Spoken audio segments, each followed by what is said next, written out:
Let's make homemade pastillas! So easy at 2 ingredients lang ang kailangan natin. At dahil homemade, syempre dapat masarap. Sa isang cute na bowl, pagsamahin natin ang powdered milk at condensed milk.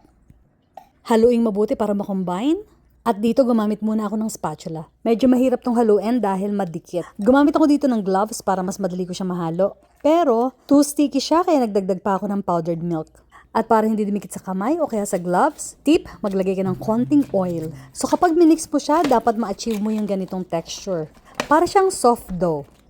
At dahil medyo sticky pa siya, best kung i-rest natin siya sandali. At para mas mabilis, kung gusto mo, nagmamadali kang i-mold ito, ilagay mo muna sa refrigerator for about 30 minutes. After 30 minutes na paghihintay, pwede natin i-mold yung ating mixture. Ito nga palang ginamit ko na bowl cover ay reusable at saka washable. Ang maganda rito, hindi tayo magtatapon ng plastic cover, di ba? At makakatipid tayo. Mas madali natin mahuhulma. O, di ba? Kumuha ng... So, bilog ang napili kong shape dito at tinimbang ko ito about 7 grams each. So, kinote ko rin ito ng sugar. Pwedeng round, pwedeng pahaba, whatever shape na gusto mo. So, ganito lang yung size na ginawa ko para isang subo. At para kumasya dito sa aking cute na candy wrappers.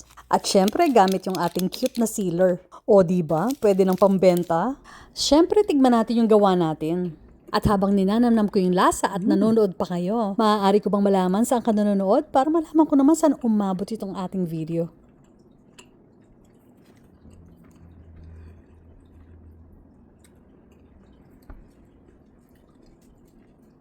It is very creamy.